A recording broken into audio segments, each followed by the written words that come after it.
दोस्तों, मिस्र से एक बड़ी अच्छी खबर आ रही है। एक शख्स जो 12 साल से कैद खाने में था, उसे रिहाई मिली और उसने 12 साल बाद खुले में सांस ली। दूसरी तरफ गाज़ा की बिल्कुल ताज़ा खबरें हैं।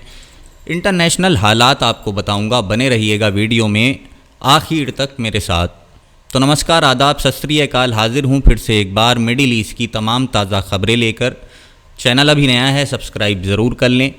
दोस्तों, एक तरफ मिस्र की सरज़मीन पर एक लंबा कैद खाना है और 12 साल बाद उसका ताला खुलता है, आज़ादी की सांस लौटती है। मिस्र और ब्रिटेन की दोहरी पहचान रखने वाले, इंसाफ और हक़ की आवाज़ उठाने वाले, जिनका नाम अलाला अब्दुल फत्ताह है, उनको 12 बरस की कैद के बाद आखिरकार रिहाई मिलती है।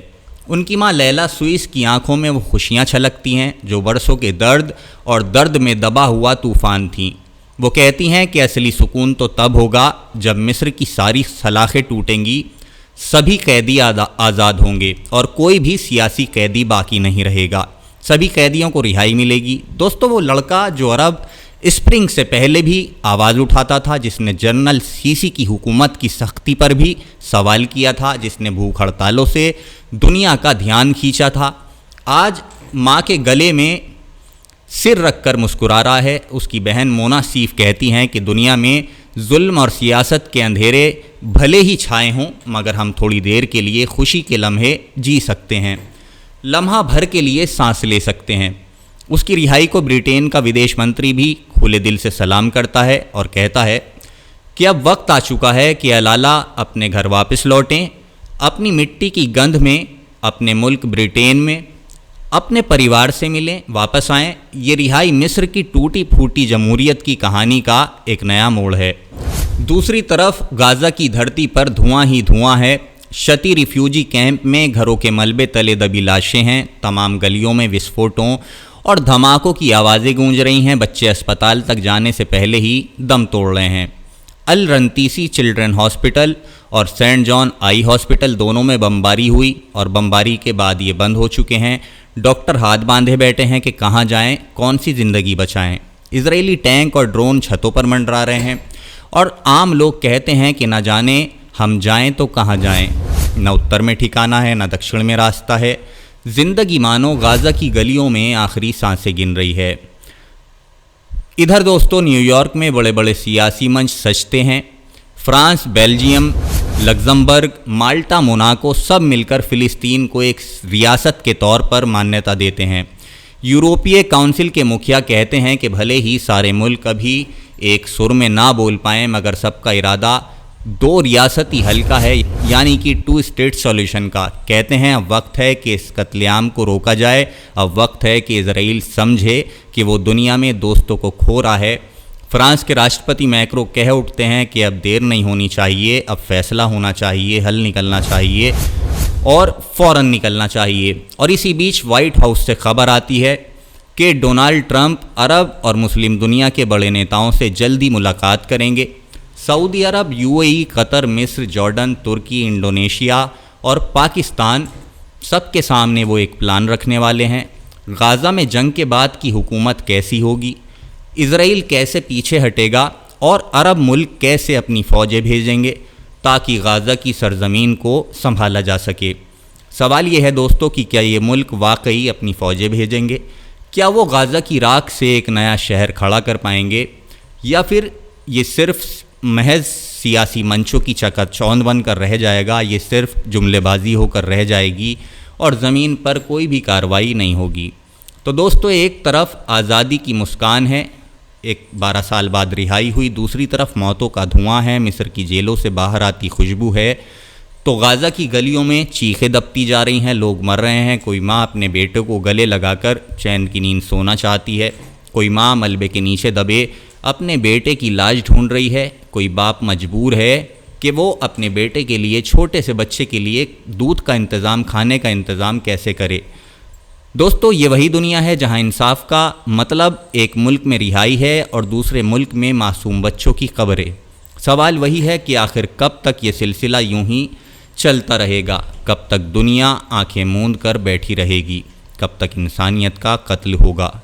और कब तक हमें ये खबरें ऐसे ही बैठकर सुनानी पड़ेंगी, मानो ये बस कोई और कहानी हो, जब असल में ये हमारे वक्त की सबसे बड़ी सच्चाई है। उधर दोस्तों बड़ी खबर है, यूरोप की सड़कों पर लहराती फ़िलिस्तीनी झंडियाँ, साइकिल रेस से लेकर फुटबॉल स्टेडियम और बड़े बड़े शहरों की जो गलियां हैं, गलियों तक लोग इजराइल के ख़िलाफ़ आवाज़ उठा रहे हैं, फ़िलिस्तीन के लिए प्रदर्शन कर रहे हैं। कहीं कलाकार प्रदर्शन कर रहे हैं, कहीं ट्रेड यूनियनों ने सामान का बहिष्कार करना शुरू कर दिया है। सवाल ये है, क्या वाकई यूरोप अपने शब्दों से आगे बढ़कर इजराइल पर सख्त पाबंदियां लगाएगा, या फिर ये सिर्फ जनता के गुस्से को ठंडा करने का एक आसान सा तरीका है। मैड्रिड से लेकर ब्रुसेल्स तक नारे गूंज रहे हैं और अब यूरोप के कई नेता कह रहे हैं कि फ़िलिस्तीन को रियासत के तौर पर मान्यता दी जानी चाहिए। फ्रांस, ब्रिटेन, ऑस्ट्रेलिया, कनाडा और पुर्तगाल ने इस मान्यता को औपचारिक बना दिया है। लेकिन असल सवाल है दोस्तों, सवाल भी ये है कि ये कदम सियासत का खेल है या हकीकत में ताकत का संतुलन बनाने का एक तरीका है, एक मोड़ है। इधर गाज़ा की गलियों में हालात और बदतर होते जा रहे हैं। इजरायली टैंक अब गाज़ा सिटी के हर कोने तक पहुंच चुके हैं। उधर उत्तर और दक्षिण दोनों तरफ से कब्ज़ा करने की कोशिशें की जा रही हैं। धुएं के बादल, मलबे में दबी लाशें और अस्पताल जो अब इलाज देने के काबिल नहीं रहे हैं। गाज़ा की सेहत की डोर टूटती जा रही है और दुनिया भर से आवाज़ें उठ रही हैं कि मेडिकल कॉरिडोर खोला जाए। कनाडा, फ्रांस, जर्मनी और दर्जन भर से ज़्यादा मुल्क कह रहे हैं कि मरीज़ों को वेस्ट बैंक तक ले जाने की इजाज़त दो, दवाइयों और मेडिकल उपकरणों की रोक को हटाओ। मगर इजराइल अब भी पाबंदियां लगाए बैठा है, ज़िद पर अड़ा है। इंसानियत चीख रही है लेकिन सियासत के कान अब तक बंद हैं। न्यूयॉर्क में यूनाइटेड नेशन की इमारत के अंदर 2 रियासी हल पर बहस हो रही है। कहा जा रहा है कि एक आज़ाद फ़िलिस्तीनी मुल्क बनना चाहिए और जो वेस्ट बैंक और गाज़ा को मिलाकर हो और जिसकी राजधानी पूर्वी यरूशलेम होनी चाहिए और ये मुल्क इजराइल के साथ साथ रहे। दोस्तों ये है वो मशहूर 2 स्टेट सॉल्यूशन। लेकिन मेरे दोस्तों, फ़िलिस्तीनी अथॉरिटी इस सॉल्यूशन को तो मानती है, राज़ी है, मगर हमास इसे साफ इनकार कर रहा है। उसका कहना है कि इजराइल के वजूद को मानना नामुमकिन है। वहीं इजराइल साफ कहता है कि 2 रियासी हल कभी नहीं होगा। प्रधानमंत्री नेतन्याहू कह देते हैं कि ये तो आतंकवाद को इनाम देने के बराबर है और इस मुद्दे को उन्होंने हमेशा के लिए ख़त्म कर दिया है। दोस्तों उधर फ्रांस के राष्ट्रपति मैक्रो यूनाइटेड नेशन में खड़े होकर कहते हैं कि अब वक्त आ चुका है। वो ना सिर्फ फ़िलिस्तीन को मान्यता देते हैं बल्कि साफ कहते हैं कि गाज़ा की जंग को कोई भी चीज़ जायज़ नहीं ठहरा सकती। वहीं यूएन के महासचिव गुटेरेस कहते हैं कि वेस्ट बैंक में बसावट का सिलसिला अब बंद होना चाहिए, वरना हालात और भी ज़्यादा बद से बदतर हो सकते हैं। दूसरी तरफ इजराइल का राजदूत इन सारी मीटिंग को मजाक कह देता है कि ये सब मजाक है और अमेरिका इस बहस से दूरी बनाए रखता है। यानी दुनिया का ज़्यादातर हिस्सा अब फ़िलिस्तीन की तरफ, फ़िलिस्तीन के पक्ष में खड़ा है, लेकिन इजराइल और उसके करीबी साथी अब भी ज़िद पर अड़े हुए हैं, डटे हुए हैं।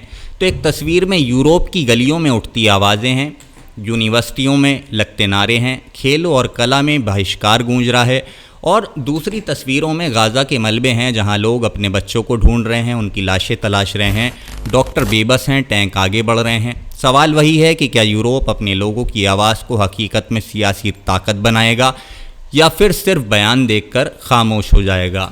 क्या 2 स्टेट सॉल्यूशन बस कागज़ों में रहेगा या वक्त की रफ्तार इसे असली रूप देगी?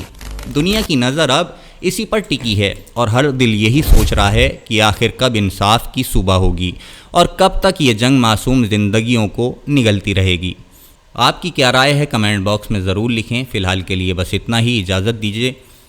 जल्दी हाजिर होऊंगा एक नई अपडेट के साथ। चैनल को सब्सक्राइब ज़रूर करें। धन्यवाद। जय हिंद।